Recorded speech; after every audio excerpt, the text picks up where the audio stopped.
What's going on, guys? This video is a little bit different than the last few that I've made, which is basically going to be my normal format, but every now and then I'll make one like this where I'm kind of expressing my personal opinion about something. And what I'm going to talk about here is obviously you see the video here. I'm going to talk about Cyberpunk. Now let me tell you what's going on the screen here. What you see in the main part of the screen is pretty recent gameplay of Cyberpunk. And what you see there in the far left corner is literally my gaming experience the day that this released. This is gameplay of me playing the day that it released, okay? And by the way, what you're not gonna see there in that upper left corner is, I'll go ahead and tell you that my experience with it is when I first started playing the game, I saw some, I guess what you might describe in the grand scheme of things as minor glitches.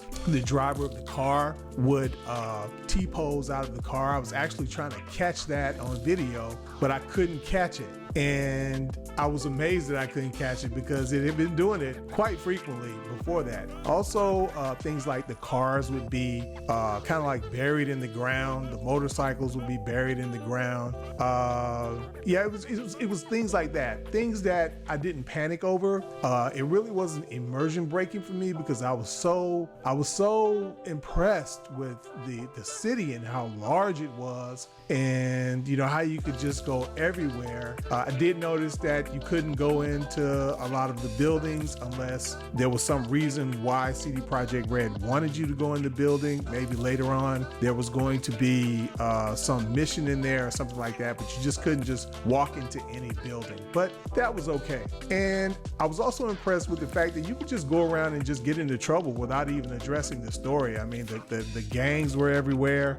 You could go around and get into shootouts all over town. That's basically what I did all day. You know, all during my gameplay, that's what I was doing. Now, while I was playing this game that day, I had no idea how things were going down in the media, in the gaming world. I had no idea. I was just playing this game. Once I started playing, I was playing and that was it. I played for several hours. Didn't really know what was going down regarding the drama surrounding this game until the next morning. I fixed my coffee, I came downstairs, I turned on the television, and whoa. So just to let you know, right off the rip, when I first heard what was going down and I saw the images that some people were getting, particularly on the consoles, I was disgusted. I was like, wow, are you serious? I couldn't believe it. And I have to tell you, as a gamer, someone who's been into gaming for years and someone who has seen games, development companies get raked over the coals for glitchy games, I had never seen anything like that before in my life. So, but what's interesting is how it all worked out for me. Now, you have to understand one thing about me. I never buy games. I never pre-order games. There's one game that I do pre-order, and it's only because the game has never let me down. The devs have never let me down, and that's Gears of War. I have always loved Gears of War. Every game they come out with, I've loved. They've never disappointed me. So I have pre-ordered Gears of War, excuse me. But now, I don't have to do that because, I have Game Pass. No, I'm not trying to plug Game Pass, but that's just how it is. I have Game Pass, so I don't have to pre-order it anymore. I basically wait until a lot of well-respected YouTubers skill up. Young Yeah, he pronounces his name Young Yeah. Everybody else pronounces it Young Ye. I basically watched a lot of trusted YouTubers that had access to the game prior to the actual release of the game. They had good experiences with it. Now, they pointed out the glitches, and that's probably a reason why the glitches didn't bother me, because they pointed them out. They said that the game was a great game, and they gave it, they gave it a high recommendations, right? They later got raked over the coals for that. I feel like that was a little unfair, because if you look up in the upper left-hand corner, you can see my gameplay. I'm playing on a pretty beefy PC. They were also playing on pretty beefy PCs, and that's why they had the experience that they had. You know, it wasn't that they were lying.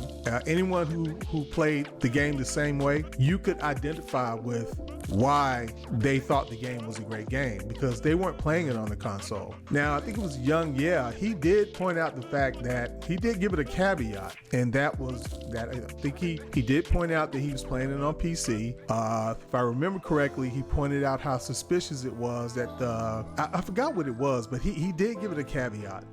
And skill update as well. Now, one of the things that I thought was very suspicious was how CD Projekt Red almost seemed to purposely block out ACG when it came to access to the game.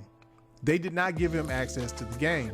Now, ACG has a pretty good reputation for being brutal on games, especially on very glitchy games. And I can pretty much tell you what ACG would have said about Cyberpunk. Just because of the glitches that it experienced, he would have said, hey, the game is fun.